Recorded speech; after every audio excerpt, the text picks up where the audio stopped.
Per para se Izraelit e pushtonte Kananin, ekzistonte një bote shpirtërore e fshehur e shënuar nga rituale, të ndaluara të praktika kueve të Bibla i përshkruan si abominime. Kontakti me të evlekurit nuk ishte simbolik, ishte pjesë kendrore e një kulture që ndikonte ne të gjithë rajonin. Por çfarë ndodhte realisht në këto rituale, tipse urdhri ishte të shkatërrohej gjithçka pa lënë gjurmë. Sot do të njihni të vërtetë historike dhe shpirtërore pas një prej vendimeve me të. Reptat e regjistruara në shkrime. Regjistru tani dhe përgatituni të zbuloni detajë që pothuajse kurrë nuk shpjegohen. Per para se të vazhdojmë me videon, a dëshironi të forkoni gjetën tuaj të luqjes, dhe gjithashtu të ndihmoni kanalin tonë të rritet. Kam përgatitur një material me mbi 50 luqje speciale për të ju udhëhequr. Klikoni në linkun e përshkrimit të ndihmoni projektin tonë të përhape fjalen e Krishtit. Gjë ndoshta keni dagjuar për pushtimin e Kananit, por mbasi kurrë nuk keni kuptuar pse Perëndia urdhëroi diçka aq radikale. Pergjigja nuk ishte të ushtrit e Kananite, nuk ishte të muret e tire, ishte në diçka kwe nuk shihej, një sistem shpirtëror ku tev dhe kurit konsultoheshin si orëkuj, femigjet digjeshin si fligjime, dhe priftirin të besonin se mund të grisnin velin midis dipoteve. Izraeli nuk po hynte thjesht në një toke, po hynte në një fushebete gjembinatirore. Per të përmasuar të këvgjen me pas, duhet të harroni imazhin e thjeshtuar ke mbase keni ndertuar, mëmbi popujt antike. Kanaanitet nuk ishin fise primitive kë jetonin në tenda, ishin kitit e rimet e sofistikuara, me kitit e rretuara, me muri që ekzistonin prej me shume se një migje vjetesh para se të linte Abrahami. Ugariti, një nga kitetet kryesore Kanaanite, zoteron të biblioteka me migjera plaka balte. Shkruesit e tire zoteronin gjuhete shumta. Zajtëret e tire prodonin bizhuteri kë rivalizonin ato të Egyptit. Dhe prifterin qëtë e tyre administronin një, sistem fetërak i kompleks sa këndikoj në kulturat e të gjite mesdheut lindor. Mendoni skenarin. Gjemi rreth 1400 vjet para Krishtit, Egypti ende ngre piramida, Mesopotamia përmireson ligjet e saj, të midis këtyre dig giganteve, në një rip toke ke lidh 3 kontinente, lulezon Kanaani. Nuk ishte një komb i bashkuar, por një mozaik qytet shtetesh të pavarura. Se cila me mbretin e saj, ushtrin e saj të perendita e saj. Hazori, në veri, kishte një popull si të vlerësuar, në 20.000 banore dhe zinte një sipërfaqe prej të 80 hektaresh. Megiddoja kontrollon të kalimin me të rendesi shem midis Egyptit dhe Asirise. Jerikoja një nga qytetet me të vjetra në bote, kishte tashme mure kur shumika e popujve ende jetonin si nomade. Ajgjoke i bashkon të keto qytete nuk ishte politika, ishte fegja. Gjëmhaja të panteonit Kanaanit ishte Eli, Perëndia Krygjus, i imagjinuar si një plak me mjeker të bardhe kë ke veriste nga lartësia e një mali kozmik. Niente, djetera hijni luftonin per pushtet të ndikim. Baali, zoti i stuhive, ishte me i populluari. Emri i ti shfaket me shume se 90 hereve tem në 10 e vjeter, pothuajse gjithmonesi paralajmerim. Asherahu, perendesha e pjelorise, kishte shtillat, i sajti shenjta, të shperndara në kodra në të gjithë rajonin. Moti Perëndia i vdekjes keveriste në token. Dhe Moloku, kete emer duhet të mbani mend, kërkon të një lojë ofertimi ka edhi sot shkakton të merë. Por ketu eshte agjo ke shume nuk e verene. Fegja Kananite nuk ishte vetëm per të adhuruar statugja apo per të bere festivale. Ishte një sistemi plote i manipulimit shpirtëror. Prifterin të Kananite besonin sinkerisht se mund të kontrollonin forka të padukshme permes ritualeve specifike. Se mund të garantonin shira permes magjive. Se mund të sheronin se mundje permes sakrifikave. Dhe meshketi suize, se mund të komunikonin me të vdekurit. Nekromancia nuk ishte praktike marginale në Kanaan. Ishte e institucionalizuar. Ekzistonin profesioniste të specializuar per kete. Tekstet e Ugaritit përmendin një klase prifterin shte kuajtur njoheste shpirtrave, të cilet konsultoheshin nga mbretërit dhe generalet për para betejave të rendesishme. Kur një monark duhej të merrte një vendim vendimtar. Nuk mjaftonte të konsultohej me këshilltarët e gjallë. Ishte e nevojshme të dëgjoheshin paraardhësit. Besohej se të vdekurit kishin akses në njohuriket e gjallet nuk i zoteronin, se mund të shihnin të ardhmen të zbulonin sekretet e fshehura. Si funksionon të kjo në praktike? Arkeologet kanë gjetur gjurme shketesuese. Në gërmime në të gjithë ragjonin, u zbuluan struktura nën tokësore të lidhura me tempujë, që duket se kanë shërbaer si dhoma tërgjegje. Disa kishin forme rethore, me perafersisht 3 metra diameter, të parakisnin mbetjet e zgjarreve rituale, kotka kafshesh të sakrifikuara dhe fragmente keramike, të perdorura per libacione. Studiuesit besojnë se mediumet zbrisnin në këto dhoma. Krijenin rituale specifike që përfshinin gjak të temgjën, dhe hinin në gjengje të ndryshuara të vete digjes ku supozohej se merrnin mesazhe nga bota e të vdekurve. Konsideroni situatën e një familjaje të zakonshme kananite. Kur dikush vdiste, trupi nuk varosej thjesht dhe harrohaj. Në shumë raste, varosej në vete shtapine, here pas here direkt në ndishemene ku familja flinte. Gërmimet në Megido zbuluan me shumë se 30 varrime shtepjake në një zone të vetme banimi. Të vdekurit vendoseshin në pozicion fetal, të rretuar nga objekte personale, vazo me ushkime dhe statujë të vogla që përfakesonin perendi mbrojtësi. Pse bëhej kjo? Sepse vdekja nuk shihej si fund. Ishte tranzicion. Dhe dëshmita për këtë gjane dermuese. Ne tel rehov. Gërmimet zbuluan një kompleks funeral ku 30 e 7 trupa u gjeten në shtresa të një pasnjëshme, që do varrimiri i pozicionuar me kushdes për të mos shketesuar të me parshmit. Arkeologet gjeten dëshmi të vizitave të përseritura për gjatë dekadave, me oferta të regja të vendosura mbi të vjetrat. Disa familje e mbajten këtë ritual për 3 ose 4 generata. Të gjallet nuk mund t'i braktisnin të vdekurit e tajre, ose mbase kishin frike se qfare du të ndorte po t'i braktisnin. Kananitet besonin se paraardhësit e tajre vazhdonin të ekzistonin në një plan paralel të kvajshtur sheol ose toka paktim. Por ndryshe nga vizioni i mevonshëm izraelit, ku sheoli ishte një vend heshqegje dhe harrese, kananitet i imagjinonin të vdekurit i tyre si entitete aktive të afte për të ndikuar në botën e tek gjalleve. Një paraardhës i kenakur mund të mbronte familjen, të garantonte korje të bolshme, të bekonte lindjet.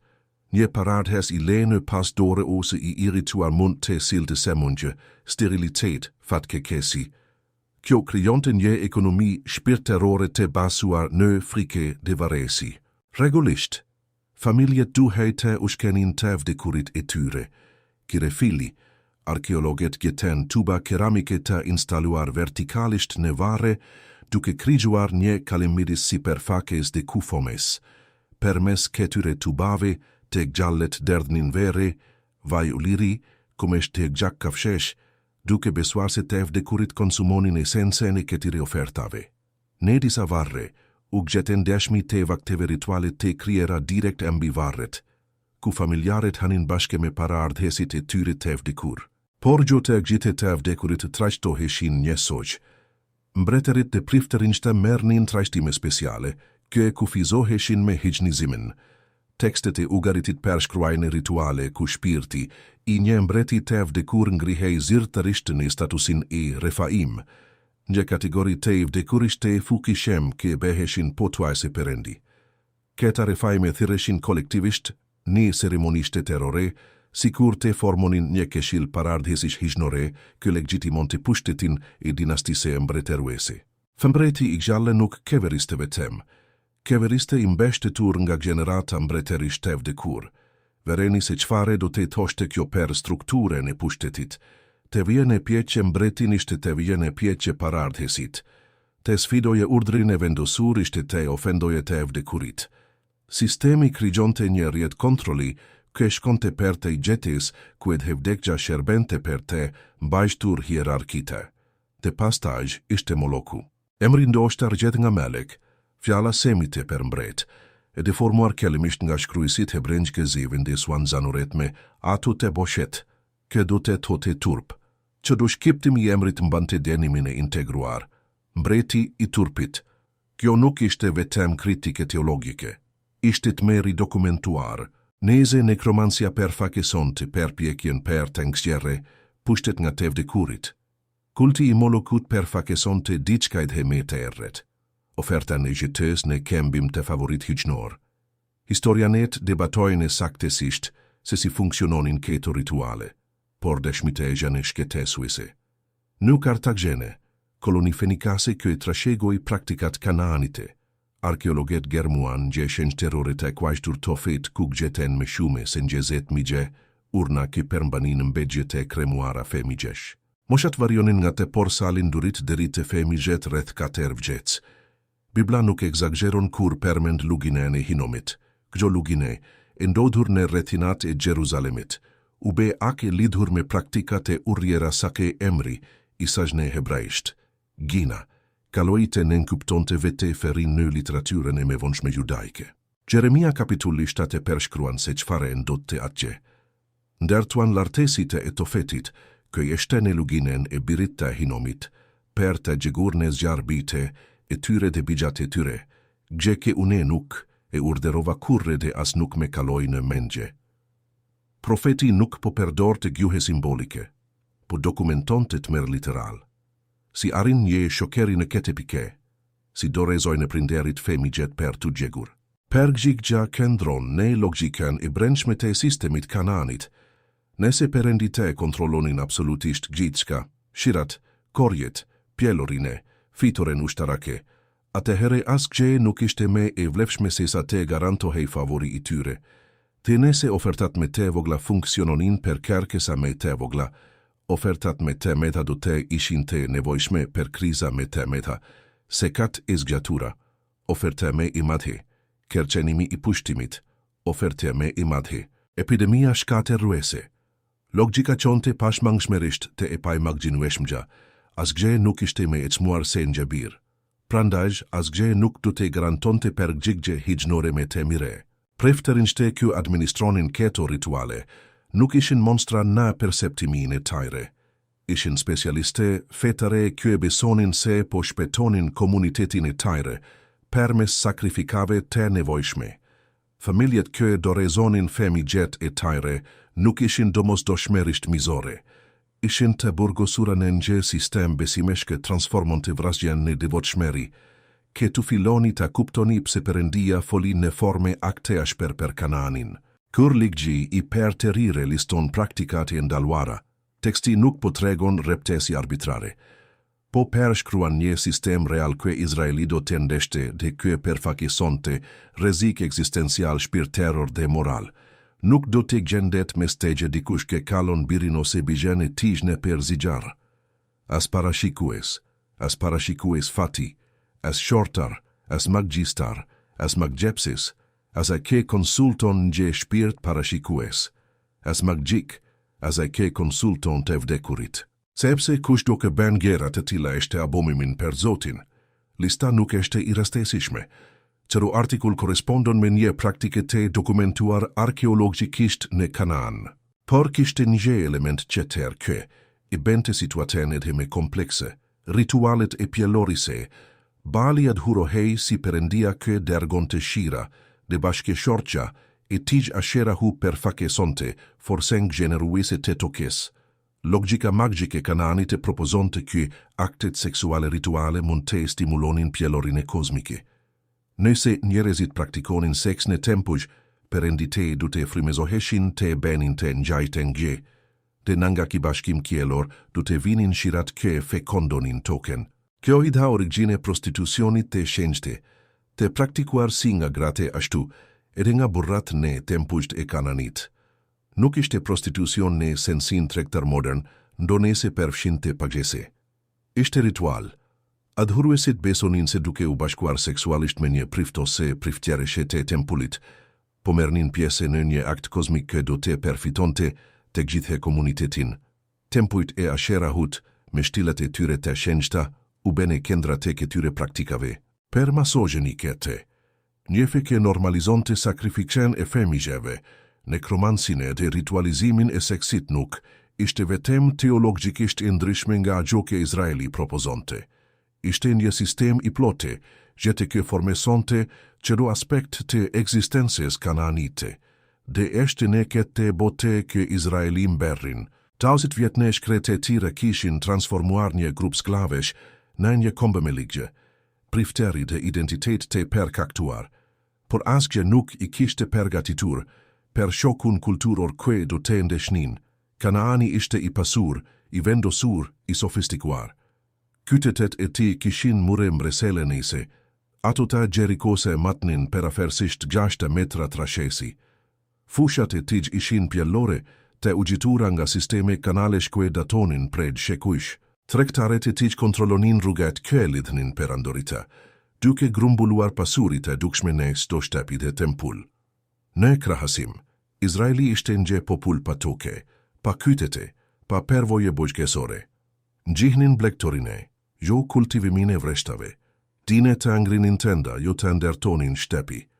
Avantazhi i tyre i vetëm ishte i padukshem. Një beseli djemenje perendike premton të ta ishte i mjaftueshem. Tundimi nuk du ta ishte vetëm ushtarak. Du ta ishte fetar. Mendoni perspektivën e një Izraelitit e zakonshem. Keni kaluar 4 dekada duke ngrene mane ne shkretetire. Tani gjeni në një toke ku vertet arjed kumesh dim gjalte. Fkinjet tuaj të rinj kananite kane korjet e bolshme. Ata ja atribojnë kete bollek ritualeve të tire. Bali dergon shiun thone ata, ashera hu bekon token, para ardhesit mbrojnë familjet, a du te ingjoroni plotesisht ate ke duket se funksionon, apo du te inkorporoni, mbase, disa praktika thjesht per siguri. Libri i gjyktareve dokumenton saktësisht kete proses të asimilimit gradual. Nuk ndodi me njëhere, ishte erozion ingadalte. Një generate i sherbente Zotit, qetra nuk e njehte Zotin as vepran kë a i kishte bere per Izraelin, dhe filonte të eksperimentonte me perendite lokale. Altarete balit shfakeshin në kodra, stilate ashera hut ngriheshin në vendet e larta. Praktikat kë filimisht dukeshin plotesuize, të adhuroj me gjahvened he perendite lokale. Perfundimisht zevendesonin besimin original, gjiktaret shfakeshin si per gjigje ndaj ketij cikli. Apostazi, shtipgje nga popojt fkinje, klit me drajt perendise, qlirim permes nje udhaheke si të izgjedhur, pake e perkoshme. Te pastaj apostazi i rekur gjiktari vdiste. Cajkli u perserit per me shume se 300 vjet, duke demonstruar se sa e veshtire ishte të mbahe i ndërgjane mesta presionit kulturor konstant, por periuda me kritike du të vinte me pas me monarkine. Kur Izraeli kërkoj një mbret si kombet e qera, nuk po kërkon të vetëm strukture politike të ndryshme, po kërkon të behej me ingjashem me fkingjet e ti, të mbretërit shpesh, martoheshin me princeshat të huaja per të vullosur alianca diplomatike. Keto princesha silnin perendite e tyre, rastime i famshem eshte Jezebela, princesha fenikase ke ube gruaja e Akabit, mbretit të Izraelit. Ajo nuk solli vetem kultin e Balit, ajo e institucionalizoi ate. Jezebela mbante 4 kind, e pesed gjete profetet e Balit të 4 kind profetet e Asherahut një trezen mbretërore, të finanshuar nga tesari i mbretërise. Ndertoj tempugj. Perndoki profetet i Gjahvese, urdheroj vdekgjen i Elias, nën ndikimin i saj, Izraeli pergjetoj krizën e tishme të madhe shpirterore deri atehere. Në Malin Karmel, kur Elia u perbal me profetet e Baalit, nuk po bente thjesht demonstrim forse. Po perpikej të tjente një sistem kje kishte kapur të gjithje kombin. Perbalja zgjati një ditet e tere. 4 kinde pesedjet e profetet e Balit thirën nga mëngjesi deri në mesdite, u prene me thikat e heshta, si pas zakonit të tire derisa rodhik gjak, hine ne trans, Briten, valezuan, kersien mbi altar, Elia, duke vezguar filoi të talte. Tirni me zete larte, sepse a eshte perendi, mbase eshte duke medituar, ose kadale, ose eshte ne udhetim, mbase flede du të zgjohet. Ishte provokim i logaritur. Ekspozoi pafukine totale të një hiqnje kë supozohe se kontrolon të stuhite por nuk mund, të ndiste një zjarë. Asgje nuk ndodhi, kur Elia me ne fund u lut, një lutje e shkurter, direkte, pa rituale të nderlikuara, zjarë zbriti nga qieli dhe konsumoi jo vetëm sakrifisen, por edhe drurin. Guret token dhe magje edhe ujin kje kishte lagur gjithçka. Populli i pranishem rame fityre per toke edhe deklaroi, Zoti eshte perendi, Zoti eshte perendi. Por edhe këngjarje dramatike nuk e zgjidhi problemin për gjithmone. Jezebela vazhdoi në pushtet, apostazia vazhdoi në generatat e tjera, vete Salomoni, mbreti me i urte, përfundoi ditet, e tish duke ndërtuar altare për perendite e shumë grave të tish të huaja. Nese asaj nuk rezistoi, çfarete pritej nga populli i thjeshtë. Profeteti me vonshëm dokumentuan praktika kë vërtetojnë se sa telle dëpertua ndikimi Kanaanit. Isaia përmend Izraelitet kë, pas trohen dhe shenjterohen në kopshte, duke gjekur rituale pagane. Jeremia gjeti gra duke pjekur kuleqe për mbretëreshen e kjeshve, titull i Asherahut, dhe duke deklaruar se kur e benin kete, kishin prosperitet, por kur ndaluan, erdhi fatke kesja. Ezekieli në vizion, paplekte e Izraelit duke adhuruar imazhe në dhoma sekrete brenda vete tempullit të Jeruzalemit. Shtatedjete plek, me temgjanice në i duar. Duke gjegur temgjan per figura zvarranike eshte kafsheshta urriera të vizatuara në mure. Këgjo nuk ishte fe populore ingjorante, ishte elitake merte pjese. Te nekromansia nuk ushduk kure plotesisht. Rastime i famshem ndodhi me Saulin, mbretine pare të Izraelit. Në prag të një betje vendimtare kundër filistineve, i të meruar sepse perendia nuk u përgjigjaj konsultave të taj permes mjeteve legjitime, Sauli kërkoi një medium në Endor. Ajve te i kishte debuar praktikat e tila nga mbretëria. Tani, i maskuar, kërkonte këja gjote të riste shpirtin e Samuelit. A gjoke ndodhi atenate generon debat midis studiuesve deri sot. Diçka u shfak. Mediumi briti nga Afrika kurpa në gje perendi duke ungjitur nga toka. Teksti biblik përshkruan gje figure me pamgje burri të moshuar të mbuluar me gje pelerine. Saktesisht si që vishejgjë Samueli në gjete. Sauli u prosternua. Gje Zekiaj e identifikoi si Samueli foli, duke e kortuar per konsulten dhe duke profetizuar vdekjen i tiqte në sermen. Pse me shketesove, duke me bere të ngjitem, pietizeri. Dhe pastaj erdi fjalja, nëser ti debite e tu do të gjeni me mua. Gjithë qka u përmbush. Sauli vdik. Bishte e ti vdiken, ushtria u mund. Narrativa nuk shpjegon saktesisht se qfare ndodhi në termambina tirore. Nuk tote nese ishte vërtet Samueli, apo një shpirt mashtrues. A gjo ke tregon eshte se praktika i konsultimit me të vdekurit ishte reale.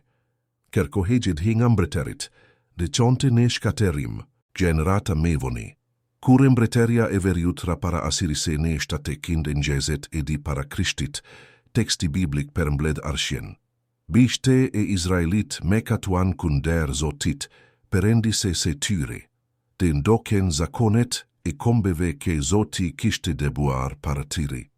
Dhe bene asherahe, dhe u shërbienit hujvi, dhe dogjen bajte e tyre dhe bijate tyre në zjarë, dhe perdoren para shikime dhe magji. Lista eshte esencialisht e njajte me atete ligjit të perterire. Para lajmerimi i injoruar ube akuze e per mbushur. Mbretëria e gjugut, Juda, zgjati edhe njekind e 30 e 60 por jo sepse ishte me besnike. Mbretër si Manaseu, kë keveri si per 50 e 50. Mbretërimi me i gjate në historine e Judes, restauruan plotesisht praktikat kanaanite. Manaseu rindertoi altaret i Baalit kë babai i tij Ezekia kishte shembur. Ngriti shtila te Asherahut. Vendosi një imazh të agdhendur në tempullin e Jeruzalemit. Praktikoi parashikimin, konsultoi mediume, dhe kaloi birin e tij permes zjarrit, ndoshta në luginen e Hinomit.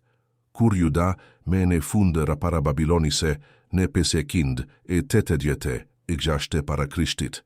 Profetet e interpretuan exilin si pasogje direkte të këtyre praktikave të grumbulluara për gjate shekujve. Por a gjoke ndodi, gjate exilit, eshte dometenesi. 70 vjetne toke të huaj realizuan ateke, shekuj para lajmerimesh profetike nuk munde. Larg tempullit të shkateruar, larg toke se premtuar, Hebrejtë u detiruante rimendonin besimin I tyre në mënyre fundamentale. Sa të adhurohej një Perëndi I lidhur me një tempull kur tempulli ishte si të mbahej identiteti kur gjithçka që I përcaktonte ishte shkullur. Përgjigja erdhi përmes një revolucioni të heshtur. Shfaqja e sinagogave, këndërsia e shkrimeve, ndërtimi I një besimi portativ që nuk vare nga vendi apo sakrifika. Kur hebrejtë u kthyen në Jeruzalem nën Esdren dhe Nehemian, diçka kishte ndryshuar rëngjësisht. Tundimi për të adhuruar Balin u zhduk, shtillat e Asherahut nuk u ngriten me kurre. Idhujtarja klasike që kishte munduar Izraelin që nga Kanani thjesht përfundoi. Populli që u kthye nga egzili ishte rreptesisht monotist, në një forme që paraardhësit e tyre nuk kishin kene kurre. Judaizmi që njohim lindi në këtë periudhë pas egzilike. Por praktikate manipulimit shpirtëror nuk u zhduken nga bota. Thjesht ndryshuan forme. Në periudhën dërmjet diatave, midis diate se vjetër dhe tere, magjia vazhdoi të lulezonte në konfigurime të regja. Kur lindi Jezusi, ragjoni ishte imbushur me egzorsiste shetites, parashikues, shitës amuletet I praktikues të ritualeve sinkretike që përzinin elemente hebrenj, greke, egjiptiane dhe persiane. Ungjishte përmendin posedimet demonike me një frekuense që mund të surprizoje leksuesit moderne. Jezusi nuk e mohonte realitetin e forkave shpirtërore maligje. Ai I ballafakonte ato direkt, duke debuar demonet me autoritet që mahniste turmat. Kur kundërshtaret e tij e akuzuan se debonte demonet me fukine e Belzebubit, ai nuk ta demonet nuk ekzistojnë. Ai argumentoi se një mbretëri ndare kundër vetvetes nuk këndron. Realiteti shpirtëror supozohej nga tek gjitha anet e debatit. Veprat e apostullëve vazhdojnë këtë narrative. Në Filipi, Pali takoi një vajza me shpirt parashikimi, që gjeneronte fitim për pronaret I saj. Në Efes, praktikuesit e arteve magjike të konvertuar dogjen librat I tyre të magjive, një vlere e logaritur në pesedjete maja pjese argjendi. Në Kipro, një magjistar I kvajtur Elimas u përpok të pengonte predikimin e ungjilit. Kisha e hershme lindi, në një ambient të ngopur me praktika që rridnin nga Kanani. Pali duke u shkruar Efesianeve, artikulon atë që Izraeli kishte përgjetuar për shekuj. Lufta jone nuk ishte kundër mishit dhe gjakut, por kundër principatave dhe pushteteve, kundër sundimtareve të kësaj botit e erret, kundër forkave shpirtërore të se kekes në rajonet kjellore. Betejja që filoi kur Izraeli kaloi Jordanin vazhdonte, vetem fusha kishte ndryshuar, dhe paralelet gjane mbreselenese. Ashtu si Kananitet kerkonin njohuri sekrete përmes tevde kurve, gjarpri kishte premtuar do të gjenisi prendia, duke njohur të mirende të keken. Ashtu si Kananitet tentonin të manipulonin forsate padukshme përmes ritualeve, Simoni magjistari u përpok të blinte fukine e frime se shenjte me para. Ashtu si Kananitet sakrifikonin me të cmuaren për të marre favor hijnor, Djata e rez bulon se Perendia vete siguroi sakrificen definitive. Ketu eshte inversi këndrishon gjithshka. Në fete Kanaanite, një rezit ofronin sakrifika per të manipuluar Perendi ti largeta. Në ungjil, Perendia ofron birin I tish per ti pajtuar një rezit kue nuk mund ti afroheshin me përpjekjen e tyre. Drejtimi ishte I kundert. Sakrifika vjen nga lart, jo nga poshte. Dhe sepse vjen nga vete Perendia nuk ka nevojët e perseritet. Jashtë e mjaftueshme, jashtë e finale. Hebrejve zvilon këtë kontrast në detaje. Krishti nuk hiri në një shenjtërore të bere me dore, por në vete kjellin, per të daletani per në parafakes se Perendise. As per të ofruar veten e tij shume here. Ndryshe, do t'i duhejte vuante shume here ke nga temelimi I botes. Por tani, në mbarim të shekujve, u shfaq një here e mire per të asgjesuar me katin me sakrificen e vetvetes. Altaret e balit kerkonin ofertat e vazhdueshme, kriki ofron pregje. Mediumet I Kananit premtonin akses të perkoshem, dhe të pasigurt në boten e padukshme.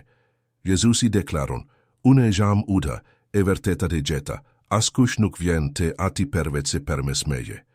Jo përmes ritualeve sekrete, jo përmes prifterinve speciale, jo permes manipulimit të forcave të fshehura, permes marrëdhënies me një person, disa i përket komunikimit me të vdekurit, di ata e paraket diçka radikalisht të ndryshme. Në evente të gjallëve kë përpiken të forcojnë kontaktin me të vdekurit, ka premtimin e ringjalljes së ardhshme.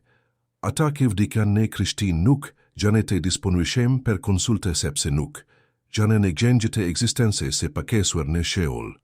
Janë të munguar nga trupi të pranishëm me Zotin. Dhe do të vigjendjedi të kur të vdekurit në Krisht do të ringjallen të paret, jo si higjeper të tirur, por si persona të plotet të bashkuar me trupat e tyre të lavdishem. Diferenca nuk është vetëm në metode. Shtene të gjithë kozmologjine. Kanaanitet jetonin në frike konstante nga forsat që duheshin zbutur, shpirtrat që mund të irritoheshin, perendite që ishin kapritioze dhe kërkuese. Ungjili proklamon një perendi që e deshi jak shume boten sa dapirin e tij të vetëm lindur. Jo një perendi që duhet të manipulohet, por një ate që merr iniciativen për të kërkuar bite e humbur. Kër shikoni altaret e braktisur të Kananit sot, renogjati Hazorit të mbuluara me bar, gurat e Megidos të heshtur në ndjelin mesdetar, luginen e Hinomit të transformuar në park me peme në Jeruzalemin modern, ku familjet bajnë piknik, ati ku famigjetu dogjen, shihni fundin e nje sistemi.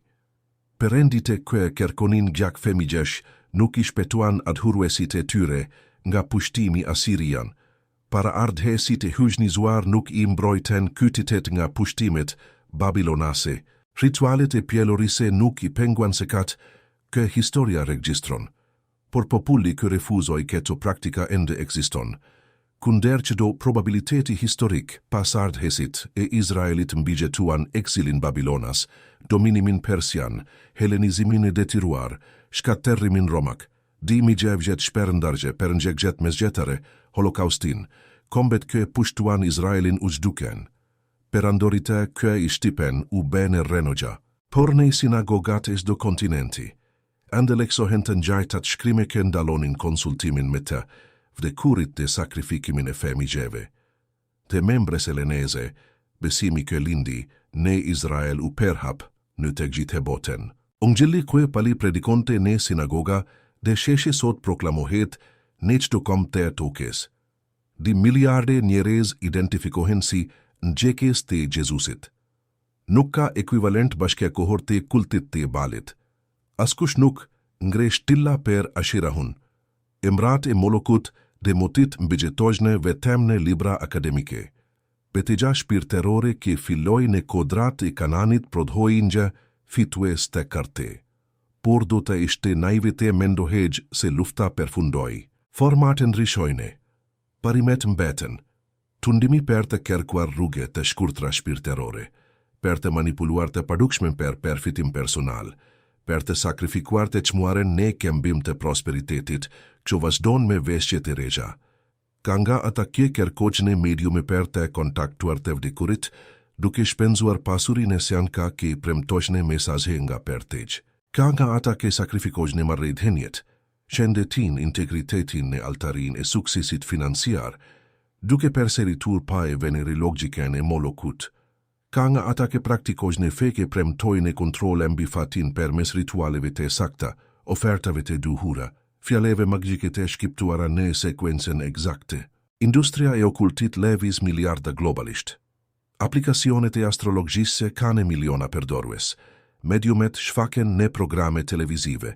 Kërkimi për të manipuluar forkat e padukshme nuk u zhduk, thjesht u modernizua. Pjeqja të silen u përbal Izraeli mbetet, të kush besoni. Ne sistemet kë premtojnë pushtet përmes teknikave dhe ofertave? Apo të perendia kë ofroj veten e tij, kë nuk mund të manipulohet sepse nuk ka nevojë të blihet, kë nuk kërkon gjak nga adhuruesit e tij sepse derdhi gjakun e vet për ta. Profetet antike thirrnin, deri kur do të saloni midis dimendimeve. Nëse Zoti është perendi ndikeni, nëse Baali ndikeni. Pjeqja e Elias në Karmel ben Gjehone përmes shekullve, gjo sepse Baali ende eksiston si hijni e adhuruar, por sepse zgjedhja fundamentale mbetet e paprekur në çdo gjenerate, jeta e ndertuar mbi marrëdhënien me krigjuesin, ose gjeta e ndertuar mbi përpjekjet për të kontrolluara të ki nuk mund të kontrollojme. Reno gjatë i kana anit gjanene heshgje prej migjev caresh. Kockat e prifterinjve të balit prej koheshë, gjane bere pluhur. Tubat e keramikes ke ushkenin të evdekurit gjanene muzi, të etiketuara dhe të studiuara nga akademiket.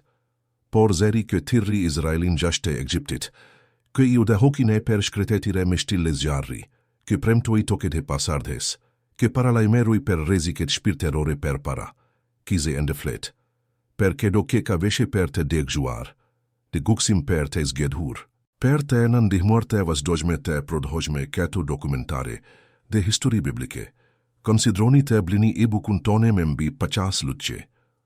Shte nje forme per të bekuar këte projekte, ne të njajten kohe të keni një udhezues shpirteror per rrugetimin tuajë. Linku per të siguruar tuajën e shte në përshkrim, deri në videon që tërë.